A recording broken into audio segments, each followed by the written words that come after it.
أعوذ بالله من الشيطان الرجيم بسم الله الرحمن الرحيم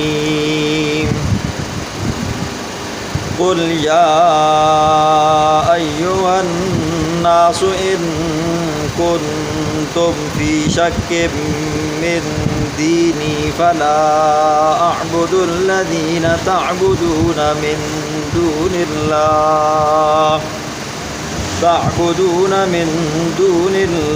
ولكن أعبد الله الذي يتوفاكم وأمرت أن أكون من المؤمنين وأن أقم وجهك للدين حنيفا ولا تكونن من المشركين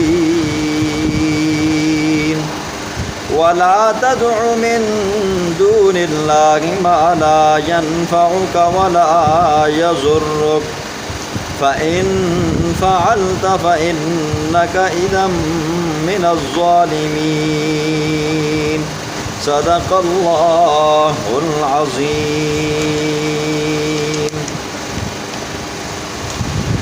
اس سے پہلے اللہ رب العزت نے 3 واقعات بیان فرمائے بطور عبرت کے، جناب یونس علیہ السلام کا اور ان کی قوم کا، حضرت نوح علیہ السلام کا اور ان کی قوم کا، حضرت موسیٰ علیہ السلام اور ان کی قوم، اور فرعون اور اس کی قوم کا۔ آج اللہ رب العزت اس صورت کے دعوے کو بیان فرماتے ہیں۔ شروع میں آپ نے سنا تھا کہ دعویٰ صورت 3 مرتبہ آئے گا جی، یہ آخری جگہ ہے، آخری رکوع ہے۔ آج اللہ رب العزت دعویٰ صورت کو تفصیل سے بیان فرمائیں گے۔ دیکھیں، اصولی طور پر عبادت کی 3 قسمیں ہیں۔ ہم جو عبادت کرتے ہیں عام طور پر 3 طریقے پر کی جاتی ہے۔ نمبر 1 زبانی عبادت، نمبر 2 بدنی عبادت جسم کے ساتھ، نمبر 3 مالی عبادت مال لگا کر۔ زبانی عبادت کسی کو پکارنا، کسی کو حاجت کے لیے پکارنا، کسی کو مشکل کشا سمجھنا، کسی کو حاجت روا سمجھنا، کسی کو فریاد رس سمجھنا، کسی کو دستگیر سمجھنا وغیرہ وغیرہ، یہ آ جاتا ہے زبانی عبادت کے اندر۔ اور دوسری آتی ہے بدنی عبادت، نماز ہے بدنی عبادت، رکوع ہے بدنی عبادت، سجدہ ہے بدنی عبادت، روزہ ہے بدنی عبادت، اعتکاف ہے بدنی عبادت، حج ہے بدنی عبادت، مالی بھی ہے بدنی بھی ہے۔ تو یہ زبانی عبادت بھی کس کے لیے ہے جی؟ اللہ کے لیے۔ اور یہ بدنی عبادت بھی کس کے لیے؟ اللہ کے لیے۔ اور تیسرے نمبر پر آ جاتی ہے مالی عبادت، نذر و نیاز، چڑھاوے، اس کے کسی کے نام کے حلوے، کسی کے نام کے چاول، کٹوے، جو بھی سمجھو جی، کھانے پینے کی جو بھی چیز ہے، یہ کیا آ گئی جی؟ مالی عبادت یا پیسے چندہ جو بھی ہے، یہ بھی کس کے نام پر دینا ہے جی؟ اللہ کے نام پر دے۔ ہم ہر روز دن میں 5 مرتبہ نماز پڑھتے ہیں، اور ہر نماز کے اندر ہم اللہ سے طرح طرح کے وعدے کرتے ہیں۔ جب نماز شروع کرتے ہیں تو ہم سب سے پہلے کہتے ہیں اللہ اکبر، اے اللہ تو سب سے بڑا ہے، تجھ سے بڑا کوئی نہیں ہے۔ پھر کہتے ہیں الحمدللہ رب العالمین، تمام تعریفیں اللہ ہی کے لیے ہیں جو جہانوں کا مالک۔ پھر کہتے ہیں الرحمن الرحیم، بڑا مہربان ہے، نہایت رحم کرنے والا ہے۔ پھر کہتے ہیں مالک یوم الدین، قیامت کے دن کا بھی تو ہی مالک ہے۔ پھر ہم یہ کہتے ہیں ایاک نعبد، اے اللہ تیری ہی عبادت کرتے ہیں، تیری ہی عبادت کرتے ہیں، تیرے علاوہ کسی اور کی عبادت نہیں کرتے۔ پھر کہتے ہیں وَإِيَّاكَ نَسْتَعِينُ، اے اللہ تجھ ہی سے مدد مانگتے ہیں، کسی اور سے مدد نہیں مانگتے۔ پھر چلتے جاؤ سبحان ربی العظیم، پاک ہے وہ ذات، وہ بلند ہے۔ پھر اسی طرح سبحان ربی الاعلیٰ۔ پھر التحیات میں پہنچتے ہیں۔ تو التحیات میں ہم سب سے پہلا وعدہ اللہ سے کیا کرتے ہیں جی؟ التحیات للہ، میری زبانی عبادتیں جتنی بھی ہیں اللہ ہی کے لیے۔ دوسرے نمبر پر کہتے ہیں والصلوات، میری بدنی عبادت، میرا روزہ، میرا رکوع، میرا سجدہ، میرا حج، میرا طواف، چلنا پھرنا، یہ کس کے لیے ہے؟ اللہ ہی کے لیے۔ تیسرا وعدہ ہم کرتے ہیں والطیبات، تو مالی عبادت بھی اے اللہ تیرے لیے۔ جب نماز ختم ہوتی ہے جی، نماز ختم ہونے کے بعد ہم کیا کر دیتے ہیں؟ آنن فانن شرک شروع کر دیتے ہیں۔ نماز کے اندر ہم نے اللہ سے وعدے کیے تیری ہی عبادت کرتے ہیں، نماز ختم ہوئی غیروں کی بھی عبادت کرتے ہیں، تجھ ہی سے مدد مانگتے ہیں، نماز ختم ہوئی تو غیروں سے بھی مدد مانگتے ہیں۔ پھر نماز کے اندر وعدہ کیا اے اللہ زبانی عبادت تیری کرتے ہیں، تو نماز ختم ہوئی تو تعریفیں کسی اور کی چلتی ہیں۔ پھر وعدہ کرتے ہیں اللہ بدنی عبادت بھی تیرے لیے ہے، پھر روزے بھی غیروں کے نام کے رکھتے ہیں، پھر غیروں کی اوپر جا کر طواف بھی کرتے ہیں۔ پھر وقت یہ بات و مالی عبادت، نظر و نیاز چڑھاوے غیروں کے نام کے دیتے ہیں، اللہ کے نام کے نہیں دیتے۔ تو یہ 3 عبادتیں تھیں جو عام طور پر کی جاتی ہیں۔ تو یہ تینوں عبادتیں کس کی ہیں جی؟ اللہ کے لیے۔ تو اللہ فرماتے ہیں قل یا ایھا الناس، قل کہہ دینا میرا پاک پیغمبر، میرا سونا محمد الرسول اللہ، یا ایھا الناس، اے لوگو، ان کنتم، اگر ہو تم، فی شک، بھی شک کے، من دینی، میرے دین کے بارے میں، تمہیں میرے دین کے اندر شک ہے، آیا میرا دین سچا ہے یا جھوٹا ہے؟ میرے دین کی بنیاد، میرے دین کا اصول کیا ہے؟ تو آؤ میں تمہیں بتاتا ہوں میرا دین کیا ہے۔ میرا دین تو یہ کہتا ہے فلا اعبد الذین تعبدون من دون اللہ، میں نہ عبادت کروں اس کی جن کی تم عبادت کرتے ہو۔ میرے دین کا اصول یہ ہے میں اللہ کی عبادت کرتا ہوں، اللہ کے سوا کسی اور کی عبادت نہیں کرتا، نہ زبانی عبادت کرتا ہوں، نہ بدنی عبادت کرتا ہوں، نہ مالی عبادت کرتا ہوں۔ وَلَٰكِنْ أَعْبُدُ اللَّهَ الَّذِي يَتَوَفَّاكُمْ، لیکن میں عبادت کرتا ہوں اللہ کی جو یتوفاکم، جو تمہیں موت دے گا، جو تمہیں کیا کرے گا جی؟ موت دے گا۔ میں اس ذات کی عبادت کرتا ہوں جو موت و حیات کا مالک ہے۔ تو آپ بتاؤ یہ ایسی ذات ہے جو کسی کی موت کا بھی اختیار رکھتی ہو اور کسی کو زندہ کرنے پر بھی قادر ہو؟ نہیں ہے، تو ماننا پڑے گا پھر اللہ ہی کی عبادت ہے۔ فرمایا وَأُمِرْتُ أَنْ أَكُونَ مِنَ الْمُؤْمِنِينَ، مجھے تو حکم دیا گیا ہے یہ کہ میں ایمان والا ہو کر رہا ہوں۔ وَأَنْ أَقِمْ وَجْهَكَ لِلدِّينِ حَنِيفًا، اور مجھے یہ بھی حکم دیا گیا ہے کہ میں اپنے چہرے کو دین حنیف کے لیے تابع کروں، اپنے چہرے کو یکسو دین کی طرف متوجہ کروں۔ اور فرمایا وَلَا تَكُونَنَّ مِنَ الْمُشْرِكِينَ، مجھے یہ بھی حکم دیا گیا ہے کہ میں شرک نہ کروں۔ لیکن یہاں پر اللہ اپنے پیغمبر کو کیا کہتا ہے؟ میرے پاک پیغمبر شرک مت کرنا۔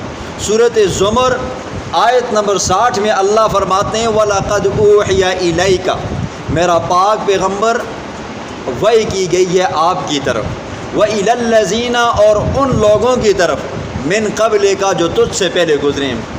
کیا وحی کی گئی ہے؟ لَإِنْ أَشْرَكْتَ، اگر تو شرک کرے گا، لَيَحْبَطَنَّ عَمَلُكَ، تیرے بھی اعمال ضائع ہو جائیں گے۔ تمام انبیاء سے افضل پیغمبر، تمام انبیاء سے زیادہ محبوب ترین پیغمبر ہمارا پیغمبر ہے۔ تو اللہ کیا فرماتے ہیں میرے پاک پیغمبر اگر تو نے بھی شرک کیا نا جی، لَيَحْبَطَنَّ عَمَلُكَ، تیرے اعمال بھی ضائع ہو جائیں گے۔ لیکن شرک یہ محال ہے، ناممکن ہے پیغمبر سے، لیکن بطور مثال کے سمجھایا ہے کہ جب پیغمبر شرک کرے تو اس کے اعمال نہیں بچ سکتے، تو بتاؤ تمہارے اعمال کیسے بچ سکتے؟ آگے فرمایا وَلَا تَدْعُ مِن دُونِ اللَّهِ مَا لَا يَنفَعُكَ وَلَا يَضُرُّكَ، مت پکارو من دون اللہ، اللہ کے سوا ان معبودوں کو، ان چیزوں کو، لا ينفعُكَ، جو آپ کو نفع نہیں دے سکتی، ولا يضرُّكَ، جو آپ کو نقصان نہیں دے سکتی۔ اللہ کے سوا کون سی ایسی چیز ہے جو ہمیں نقصان دے سکتی ہے؟ جی کوئی نہیں دے سکتی۔ اللہ کے سوا کون سی ایسی چیز ہے جو ہمیں نفع دے سکتی ہے؟ حضرت عمر فاروق رضی اللہ تعالیٰ عنہ کے بارے میں آتا ہے، بیت اللہ شریف کا طواف کر رہے تھے، ایک چکر لگایا، تو لگا کر جب حجر اسود کے پاس پہنچے نا جی، حجر اسود کو چومنا مسنون ہے۔ اگر وہاں پہ رش نہیں ہے نا، بندوں کو اتنی بھگدڑ نہیں مچانی چاہیے، اگر رش نہیں ہے تو پھر جاؤ آپ چوم لو جی۔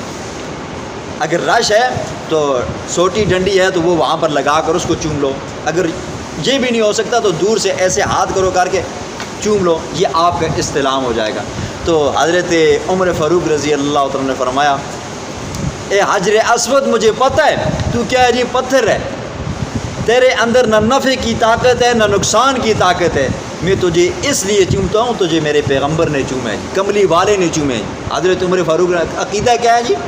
دیکھو جی، حجر اسود جنتی پتھر ہے، فرمایا جنتی پتھر ہوگا تو اپنی جگہ پہ، لیکن ہے تو پتھر، تو نفع نقصان کسی کو نہیں دے سکتا۔ تو فرمایا مت پکارو ان کو جو تمہیں نہ نفع دے سکتے ہیں نہ نقصان دے سکتے ہیں۔ نفع کیسے؟ ہم کسی کے نام کی نظر و نیاز دیں گے، چڑھاوے دیں گے، پیسے دیں گے، پھرنیاں دیں گے، طواف کریں گے یا اس کے نام کے روزے رکھیں گے، جو بھی عبادت کریں گے وہ ہم سے خوش ہو کر ہمیں نفع نہیں دے سکتا جی، اور اگر ہمیں عبادت نہ کریں وہ ہمیں نقصان نہیں دے سکتا۔ فرمایا فَإِن فَعَلْتَ، بس اگر آپ نے ایسا کیا نا فَإِنَّكَ إِذًا مِّنَ الظَّالِمِينَ، بس آپ ہو جاؤ گے ظالموں میں سے، ٹھیک ہے۔ حضرت علی اجویری رحمہ اللہ، جن کو دنیا آج گنج بخش شکر رحمہ اللہ کے نام سے یاد کرتی ہے، یہ بخارا کے رہنے والے تھے، اور یہ وہ بندے تھے نا جی جن کے ہاتھ کے اوپر 40,000 ہندوؤں نے اسلام قبول کیا تھا۔ ان کی ایک کتاب ہے کشف المحجوب، کشف المحجوب کے اندر یہ اپنے شاگردوں کو ایک وصیت کرتے ہیں، وصیت بھی کرتے ہیں ساتھ میں نصیحت کرتے ہیں۔ وہ کیا کرتے ہیں؟ کہتے ہیں کہ دنیا میں اللہ کے سوا نہ کوئی گنج بخش ہے اور نہ کوئی رنج بخش ہے۔ گنج کا معنی خزانہ ہے، نہ کوئی خزانے دینے کا مالک ہے نہ کوئی نقصان دینے کا مالک ہے۔ آج کیا ہے جی، لوگوں نے اسے گنج بخش شکر رحمہ اللہ کے نام سے یاد کیا، یہ ہمیں خزانے دیتا ہے، لا حول ولا قوت الا باللہ۔ ان کی کتابوں پڑھو، ان کی تعلیمات پڑھو تو آپ کو پتہ چلے وہ لوگ کیسے تھے جی۔ وہ تو پکے حقیقی قسم کے مسلمان تھے جی، ٹھیک ہے، لیکن لوگوں نے ان کے نام، آج بھی ان کے مزار کو جب دھویا جاتا ہے نا جی، منوں کے حساب سے دودھ اوپر لگایا جاتا ہے، اگر وہی دودھ کسی غریب کو دیا جائے تو اس کا بھلا ہو جائے گا۔ تو فرمایا فَإِن فَعَلْتَ، پس اگر آپ نے ایسا کیا نا تو إِنَّكَ إِذًا مِّنَ الظَّالِمِينَ، آپ ظالموں میں سے ہو جاؤ گے۔ اور وَإِن يَمْسَسْكَ اللَّهُ بِضُرٍّ فَلَا كَاشِفَ لَهُ إِلَّا هُوَ، اگر اللہ آپ کو پہنچائے بضر کوئی تکلیف، فلا کاشف لہ، تو اسے کوئی دور نہیں کر سکتا۔ اللہ اگر آپ کو کوئی تکلیف دے تو کوئی ایسی ذات ہے جو اس تکلیف کو دور کر سکے؟ نہیں ہے۔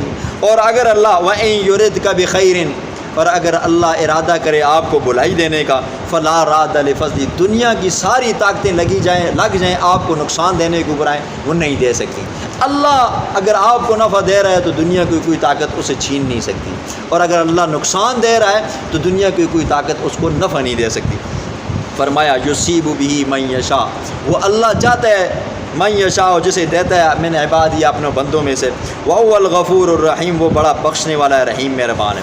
قل یا ایھا الناس، قل کہہ دے میرے پاک پیغمبر، قد جاءکم الحق، تحقیق آ چکا ہے تمہارے پاس حق، من ربکم، تمہارے رب کی طرف سے، فمن اہتدی فانما یہتدی لنفسہ، جس بندے نے ہدایت قبول کی، حقیقی معنوں میں مسلمان ہوا، قرآن کو مانا، پیغمبر علیہ الصلاۃ والسلام کی احادیث اور سیرت کو اپنایا، تو یہ اس کا اپنانا، ہدایت قبول کرنا، یہ اس کی اپنی جان کے لیے، یہ اسے آنکھیں بند ہونے کے بعد فائدہ دے گا۔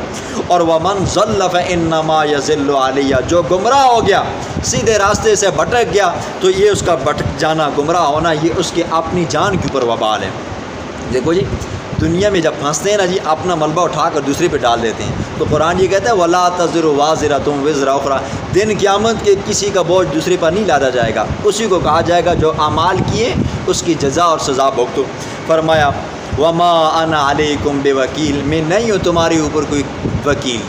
اللہ کے پاک پیغمبر کو اللہ کیا کہتا ہے؟ میرے پاک پیغمبر اعلان کر، میں تمہارے اوپر وکیل نہیں ہوں کہ یہ کام تم کرو ہی کرو۔ اور قرآن دوسری جگہ پہ یہ بھی کہتا ہے لست علیہم بمسیطر، میرے پاک پیغمبر آپ ان کے اوپر دروغہ نہیں ہیں، آپ ان کو زبردستی گربان سے پکڑ کر نہیں کہہ سکتے نماز پڑھو، عبادت کرو، اللہ کو ایک مانو، یہ لات منات عزا حبل 360 خداؤں کو مت مانو۔ آپ کا یہ کام نہیں ہے، آپ کا کام صرف تبلیغ کرنا ہے، بتانا ہے یہ حق ہے، یہ سچ ہے، یہ باطل ہے، یہ جھوٹ ہے۔ فرمایا واتبع ما یوحیٰ الیک، میرے پاک پیغمبر پیروی کر اس چیز کی جو آپ کی طرف وحی کی جاتی ہے۔